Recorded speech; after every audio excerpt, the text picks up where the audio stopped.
in the business applications group of Microsoft, where he drives innovative applications of connected customer knowledge and cutting edge AI. And then he leads the product management of Dynamics 365, fraud protection, very important, how AI can be used, ML can be used, an innovative new SaaS service from Microsoft. And he has worked in the Microsoft Office before, Bing and Cortana businesses as well.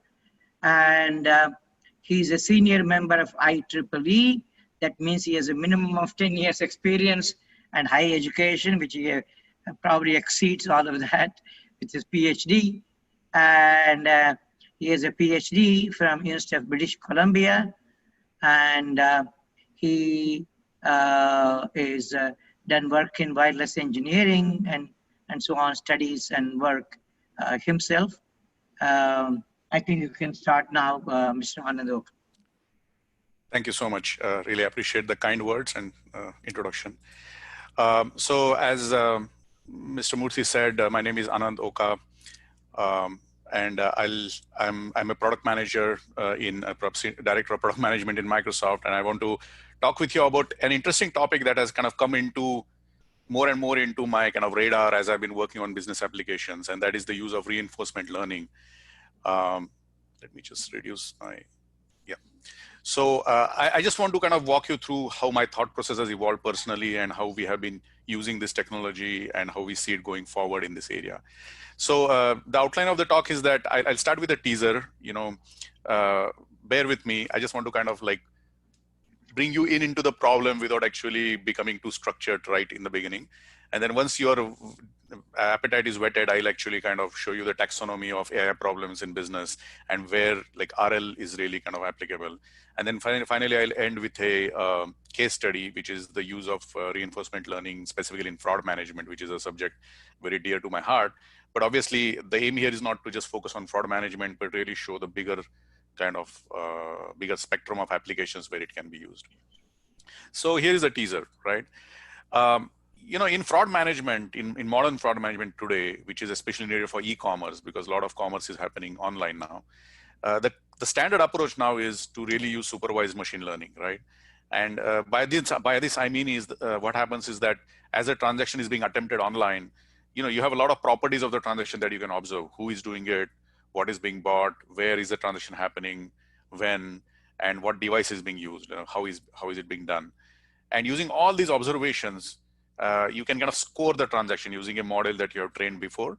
And that score is essentially an estimate of the probability of fraud, right? And it is trained using previous instances of the fraud that we have seen. So there is supervision from the past. And the question that comes after this is that, yeah, you get this probability of fraud, but how do you threshold it? How do you decide what is the right amount of risk that you're able to, live with? So you have to basically set up a rule of the kind that you see there.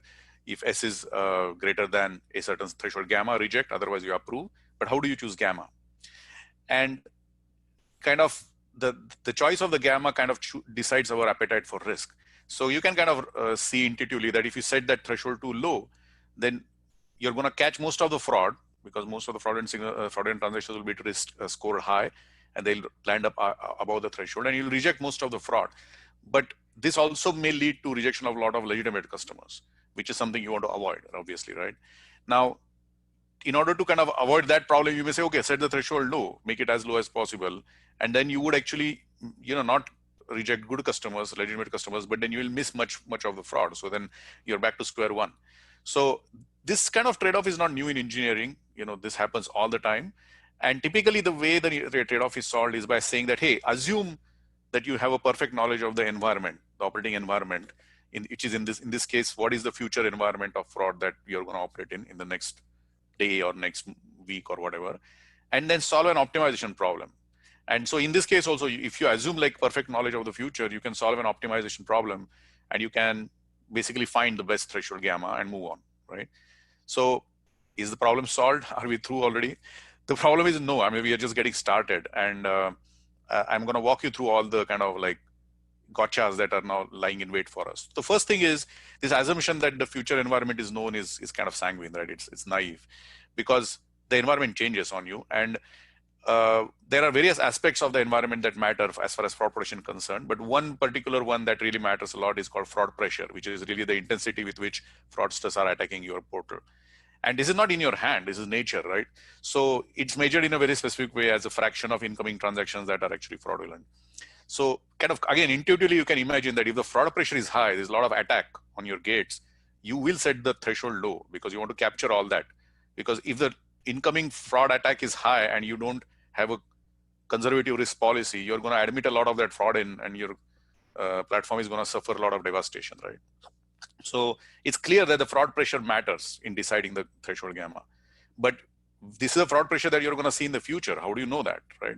And so the hope here is that the world doesn't change on you, and you kind of look at the recent past and you kind of like predict based on that, interpolate into the future and say that the fraud pressure will kind of remain the same.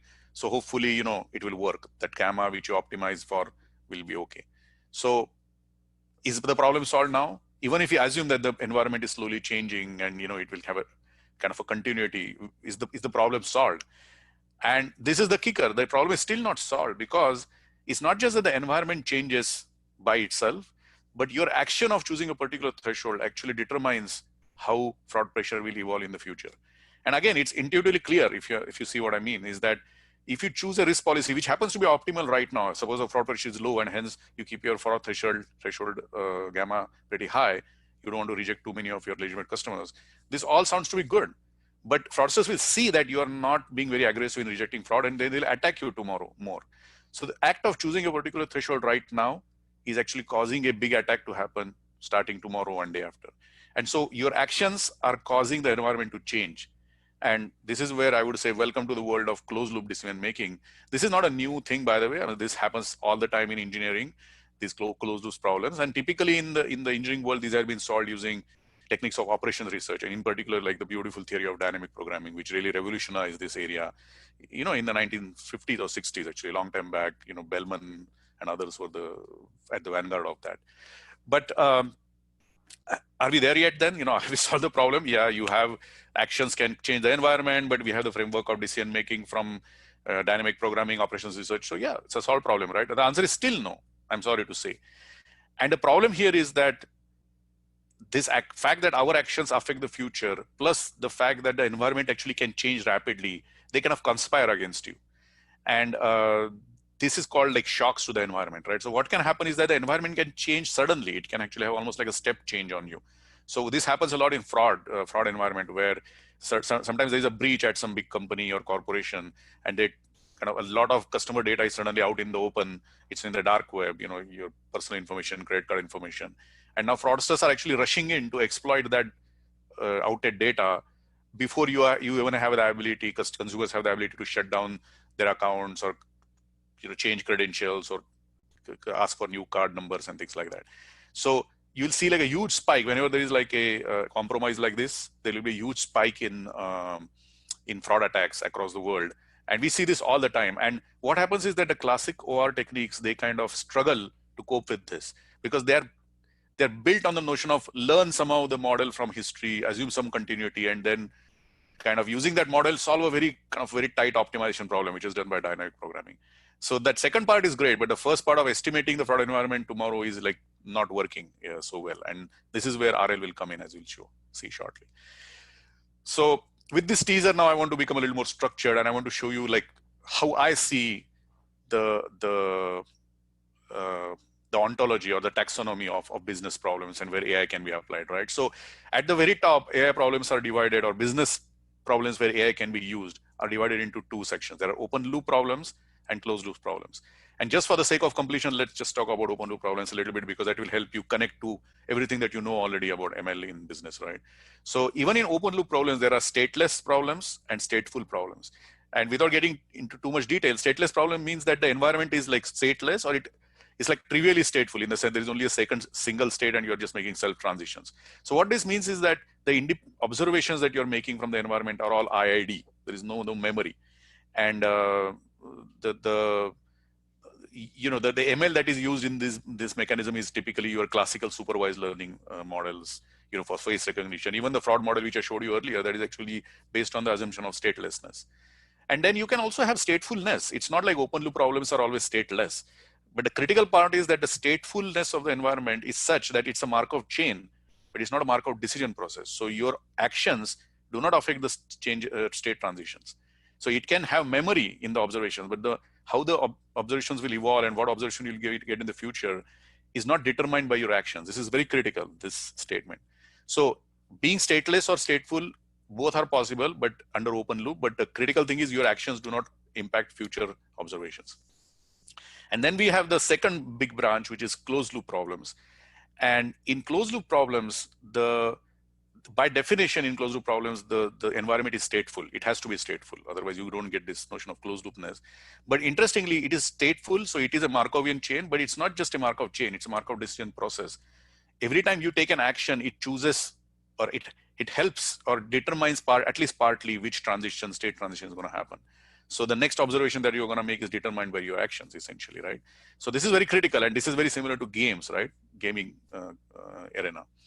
And finally, there is like more complicated stateful environments where it's like a multi-level state model with multiple time scales and all that. We won't go into that today, but let's take focused on this box, which is the stateful standard single level stateful chains with Markov decision processes. So everything I said here so far is about modeling and the kind of modeling you used. And I said you in the lower kind of part of the problems, you would use reinforcement learning. That is where I'm going. And then upper part, you would use standard supervised learning. But why would you need learning in the first place? That's the question you should ask. And you need learning because the model of the environment, whether it's stateless or stateful, whether it's decision process or just chain, Markov chain, it's not known to you. The transition probabilities are not known. The effect of the decision on the state transitions, all that is not known in general. And it's not known for various reasons. So here are some reasons, Okay, the first line is like it's known, but it's so complex that really you cannot really optimize on it. It's just too complex. It's known, but it's essentially not usable. It's so difficult and complex. That happens actually. There are problems where the complexity is just too much. So you have to minimize the complexity by assuming a simpler model and learning that actually, an approximate model kind of, right? But then there are also environmental models where, the model is static, but it's unknown in the beginning. So you need to learn it at least once, right? And then there is this classic problem, environment model drifts with time. And then the problem, which I'm going to talk about quite a bit, is the model suffer shocks. There are sudden step changes in the parameters of the environment. That is where most of the problem is today, in my opinion. And then there is also a class of problems where we need learning because it's multi-party game. So this whole idea of a constant environment model is actually not even like applicable there. Everything is kind of always in flux. These are like multiple cooperating or non-cooperating parties playing a game. So there also these learning technologies become very important. So before we get too much into the detail, let me kind of just give you an example of an open loop problem and a closed loop problem, right? So lead scoring is called Mackel scoring, I believe, in business circles. Lead scoring is an important open loop problem that is very well solved actually in marketing today. And the idea here is basically to estimate the value of an incoming lead in terms of how likely it is to close and what is the size of the deal. Both you have to estimate and you kind of multiply the two to produce like a dollar value of the lead. And it's open loop because no matter how you estimate this value and what action you take on it, it doesn't change your lead generation engine. You just keep getting leads in the same way. So it's open loop. Your actions are not changing the environment. It can be stateful because the business has seasonality. So, in winter, you get more leads than summer and that kind of stuff. And as I said, a classic supervised ML model working on historical sales data can really nail this problem. And it's a solved problem in business processes. But here is an example, like other than the fraud protection example, which I started with, the teaser, here is another example of a closed loop problem. And here, this problem of demand forecasting and price promotions, it's closed loop. The aim of the problem here is really to, you're given a set of like a profile of products, which your company produces, and your aim is to forecast the demand. And based on that demand, forecasted demand, you may or may not offer promotions for certain products because you want to kind of keep the products moving, to pile up inventory or have wastage of like perishable products. So this is closed loop. This is very much a closed loop problem. Why? Because the promotions that you do immediately and directly manipulate the demand. So you may say, oh, the demand of this particular product is going to go down. If you actually take the action of giving a 50% discount on the price, the demand will not go down. It may actually go up. So you changed. Your action was based on the prediction of demand, but then you change the demand by taking an action in the future. The demand is different. So it's a closed loop problem, no question about it. In fact, it can be closed loop in very kind of subtle and critical ways. It's like you may not take an action on this product, but you may take an action on another product, and that may cannibalize, the promotion on the other product may cannibalize away demand for your product. So all kinds of weird things can happen here. And in this scenario, reinforcement learning really works very well. That's the point I'm going to make shortly. So let's jump into RL now. What is RL? How can we use for closed loop problems? So as I said, for open loop problems, just to kind of like give a completeness here, open loop problems use unsupervised or semi-supervised learning. For closed loop problems, there are two options. As I said, there's an RL approach, but to be very honest and complete, I must point out that there is actually a different approach called the planning approach. It's like the classic pure planning approach, and I'm going to discuss both. I'm going to say that in certain places, pure planning works well, but in certain places, in certain kinds of closed loop problems, you'll actually do the RL approach. So here is the difference between those two approaches. The planning approach is actually a kind of three-step tango, right? What it involves is that, hey, you basically have a policy for acting, in the future based on observations. You take certain decisions, some actions. That is called a policy. That policy determines actions. That actions determines, because as I said, the actions determine the environment. So it generates a new experience. The policy may work well or it may work horribly. All that is captured in the experience, and from which you learn. But here is the trick. You don't directly learn the policy in this case. You actually learn, first of all, the model of the environment itself, how the environment behaves in response to different actions and how it evolves. That learning is kind of the step you do here. And then once you know the environment, you kind of have a simulator of the environment, which has very high fidelity. Then you do pure planning at that stage. There is no learning involved in this last stage of planning. It's just pure planning. You take the environment model and then decide what is the optimal policy. It's like a deterministic function, basically. You solve a pure optimization problem. This works well in many cases, but there are a lot of cases where it actually works really badly, and that's where RL comes in. And what RL does is that it short circuits this whole environmental model stage completely. It says, forget about learning about the environment in terms of a model that captures that behavior of the environment. Just forget about it. From the experience, just directly update your policy. Learn the policy itself. And so in some sense, it actually directly optimizes the thing that needs to be optimized rather than like trying to find out something in the middle. And I don't want to like pan environment planning approach directly because it has a lot of advantages, but having to do a three-step tango actually can be a problem in certain cases where there's insufficiency of data. And that's where I'm going to kind of connect it back to my original thing. When there are rapid and kind of shocked changes to the environment, at that time, there's so little data. The shock is so different from the past that essentially you don't have time or data to learn this environmental model. You're always like reacting to shocks. And so at that time, the agility of this loop becomes very poor and you need to kind of look at RL. So again, this aim here is not at all to give you a 101 course on RL, but I just need to give you a little quick kind of summary.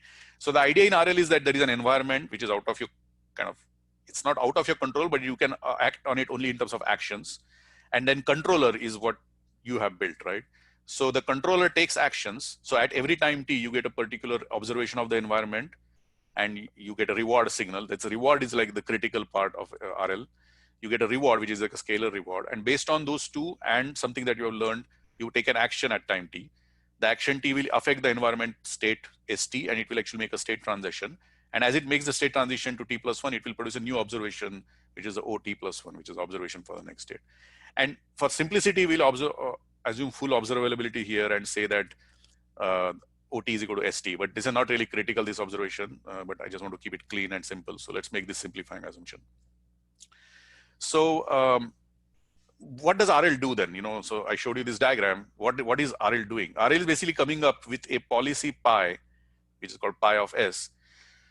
That the job of that policy is that given a state, which you observe directly, what is the action you should take? So pi of s is basically a function which maps the state space to an action space, right? And the aim, of course, is of this RL. There's a L there, right? There's a learning component. So L means that you want to learn the optimal policy. So you want to go and start using a policy ultimately, which actually is best. In the sense, no other policy could accrue the best long-term rewards than pi star, right? And you want to kind of hitch onto that pi star and stick to it like glue. And if pi star changes, you want to change, you want to keep tracking it. So the direct way of doing this is called policy optimization, where you actually directly, there is a model for pi star itself, and you actually learn that model directly from the observations and the reward function, that rewards that you're observing. This turns out to be very stable. It's rock solid. It may not be sample efficient. It may take quite a bit of training samples before it actually reaches pi star. But once it reaches it, it's very good. It's strong, but it's sample inefficient. This indirect method of learning, it's called Q learning, actually is a little bit like your model learning in the case of planning. It's kind of in between of that. It doesn't learn the model of the environment directly, but it does learn an adjacent quantity called the action value function, which is called Q of S and A, where S is the state and A is the action. So basically Q is saying that if I'm in a particular state SAS and I take action A, and after that I follow the optimal policy, what is the overall discounted reward I'll get? That is called Q star.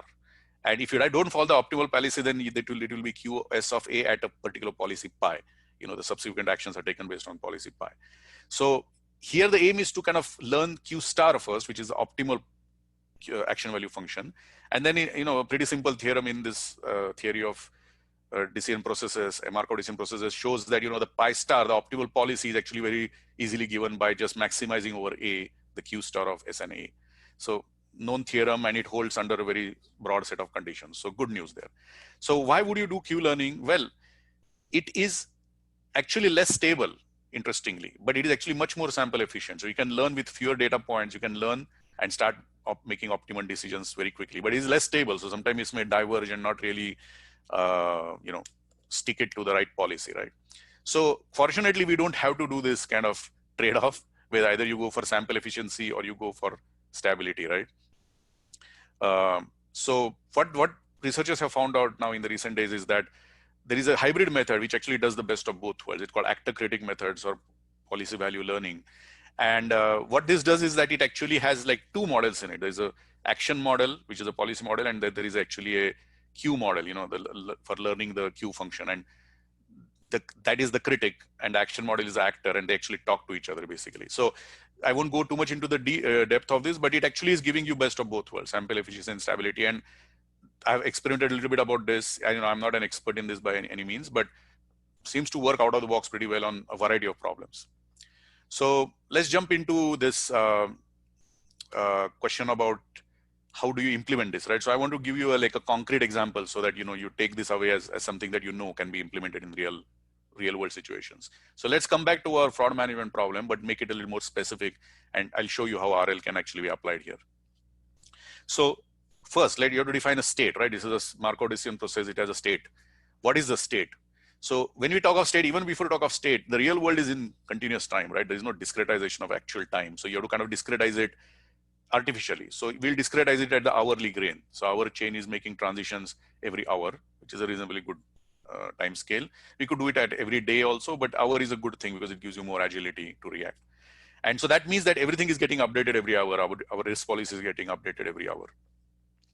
And the state here is actually, in this case, I've chosen it to be a 5-dimensional vector because I think these 5 things are really critical in terms of describing the fraud environment. And you can see that the fraud pressure is one of those, the 4th one here. But there are some other things here, and those are like the total volume of attempted transactions. That will be the volume of fraud as well as non-fraud transactions coming into your door, through your front door. Then there's a false positive rate. False positive rate is like how is our system, what fraction of good users is our system stopping? That is a false positive rate. And the true positive rate is the detection rate.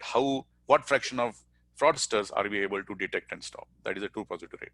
And then the bank authorization rate is really, it's an interesting quantity, which is very kind of like specialized to this domain.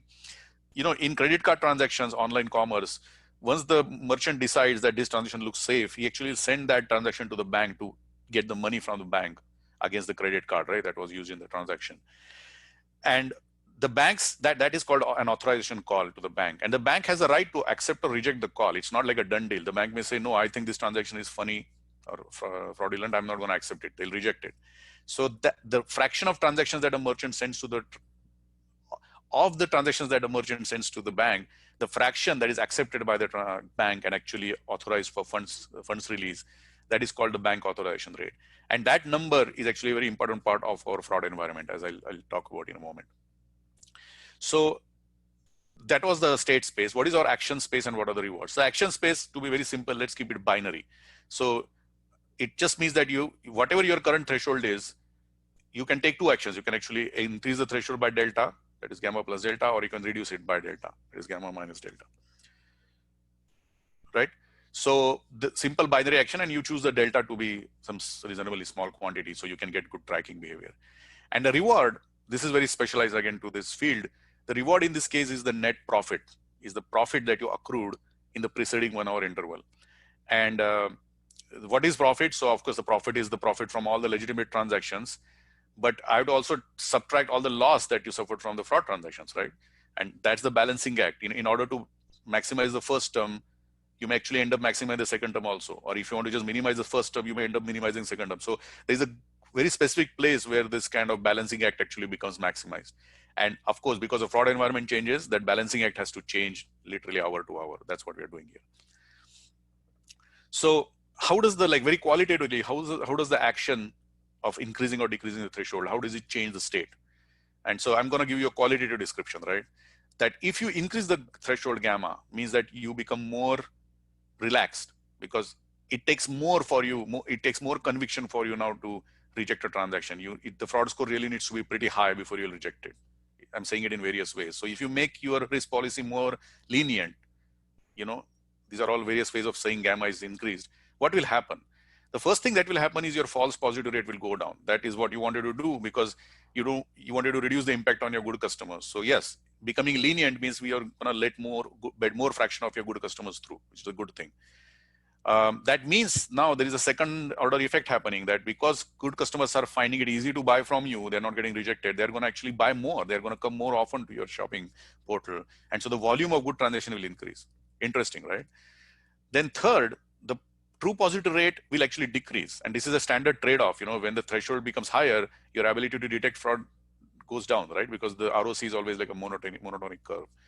So yes, your ability to detect and stop has also gone down. But interestingly now, as fraudsters realize that you are not detecting and stopping as much as you used to before, they're going to start attacking you more. So the fraud pressure increases. So you see another second order effect. And then finally the banks, there's something interesting that happens with the banks also. As the banks start seeing you sending more and more kind of questionable or fraudulent transactions to them, which they have to now assess and reject, they start taking a dim view of you as a merchant. And they'll say, you know what, I'm a little bit leery about this merchant now. I'm going to reduce the authorization rate. So instead of accepting 90 out of 100 transactions that you send, they may accept only 80 out of 100 now. So you can see this action of changing the delta is causing so many different things simultaneously. And some are good things and some are bad things. So it's not like a clean cut, easy thing to say, oh yeah, just go to this gamma and you're done. It's really somewhere along the way you're getting optimal, but where is that point of optimality? And so what I want to show you now is that instead of solving this by hand, which is what the pure planning approach will do, that you actually, as you make assumptions about the environment or learn the environment and then solve it by hand. When I say by hand, I mean, say you solve it using optimization tools and then find the gamma. I'm going to just let RL do it for me. I'm going to change the environment and let it observe the rewards as they vary and just learn on the fly. If I change the environment, I expect it to learn the new optimal gamma threshold and just latch onto it, right? So I did this, some of these experiments using OpenAI, the GIM environment, as you may know. This is has become a standard for RL work. And the actual platform for the coding and everything, I use TensorFlow and Keras RL because I love those frameworks. Actually, they make it very easy to get going quickly. And the specific models I've investigated are actually deep Q learning. So this is that second type of approach where you learn the Q, and then after that, from that you have the optimal policy. So it's called deep Q learning. It was a very famous paper that came from OpenAI, DeepMind a few years ago, and it kind of kick-started this whole field, I would say. So with this in mind, let me show you a simulation. So what I did was that I simulated this state space which I showed you. I simulated the environment and basically started with a situation where the selling price was 100, the COGS were 90, so the profit margin theoretically could be 10. But there was a fraud pressure, there's a baseline fraud pressure. And in that baseline fraud pressure, you cannot actually, the reward that you finally measure is, I measure it as normalized by transactions. So per transaction, you're making about $3.49.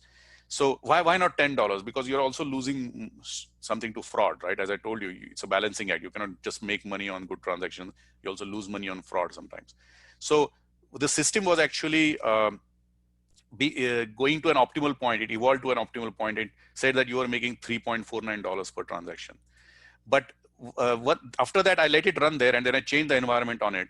And I said, you know what, fix the learning algorithm and let's change the environment, okay? And so in this case, you can see that the environment has now changed to, the cogs I have changed from 90 to 60. Okay, that's a big change in the cogs. But I did not I froze the learning algorithm. I said, don't learn anymore. Just keep scoring or keep decisions with this policy which you already learned, which may now be suboptimal. So what will it do? Because the policy has not changed, it went exactly to the same point again. So this diagram is for fraud pressure versus false positive rate. I'm showing 2 dimensions of the state space because I cannot show you a 5-dimensional problem. But essentially, it's saying that, you know, I'm okay to accept a 40% false positive rate and a 20% to achieve a 20% fraud pressure in the environment. And remember, now this policy was learned for the case of 90 cogs, right? And I'm still insisting on using it when the cogs is 60. So I'm getting a better reward here because yes, the cogs have fallen. So my reward is $20, $22. The question is it the best you can do? If you had let it learn, would it actually be able to push this up? And that's the point I want to show you now, that yes, it can. So now I let it run, and then actually I said, okay, now I'll take the strap off and I let it learn for the actual case of 60 cogs from that data, right? And so now you can see something very interesting happened here, right? Oh, sorry. Something very interesting has happened here, that when I took the strap off and said, go learn for this new environment, it automatically actually went and sought an equilibrium, which is here, which is saying the false positive rate is only about 8%, and the fraud pressure, he allowed it to increase. If you remember, it was about 20%, it has allowed it to increase to about 25 or 28%. This is interesting. So it chose to go to a new operating point just by itself. I didn't have to do anything. This was solved completely autonomously. And what you should notice here is that this reward value here is higher. You can see that at the top there, you can see the reward is $30, about 30.25. So because I let the system optimize itself, it was able to pull itself out of that suboptimal policy and choose a new policy. And in that new policy, actually, it made more money, $30 per transaction rather than 23 or so what was before. So this is the crux of the thing, right? The RL is able to learn this on the fly and then able to gather rewards that are optimal. And if there was another step change in the environment, it will just go and tune itself to that new operating point and so on. So now suddenly the human can sit back, have a coffee, and let the system track itself hour to hour. So that was, I think I just wanted to give a flavor that it can actually work in real life. This is a real life simulation. So it's a simulation, but it's with very realistic assumptions about how the environment behaves. I know I'm out of time, so I'll just give you one last slide and I'll stop here. So the point I'm trying to make is that business decisions are often closed loop problems.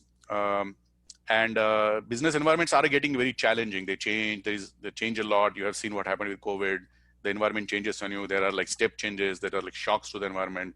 And so agility and resiliency are at a premium. And in this kind of setting, the classic 2-step planning approach is simply inadequate, I feel, in many cases. There's not enough time to learn. There's not enough data. And so you need to find other ways to automate. Otherwise, you're really in a bad spot. And I think RL seems to hit the sweet spot. It improves agility and reduce the need for constant human supervision. Now, everything is not solved here. There are open issues around stability of RL systems and so forth. But the amount of progress that has happened over the few years is just stunning. And I'm very hopeful that this is going to be a big field coming up in the next few years. So I'll stop here. I'll take any questions if there are. I know I'm a little bit over time, but I'll let Mr. Murthy decide. Thank you. Yeah. Here are the two.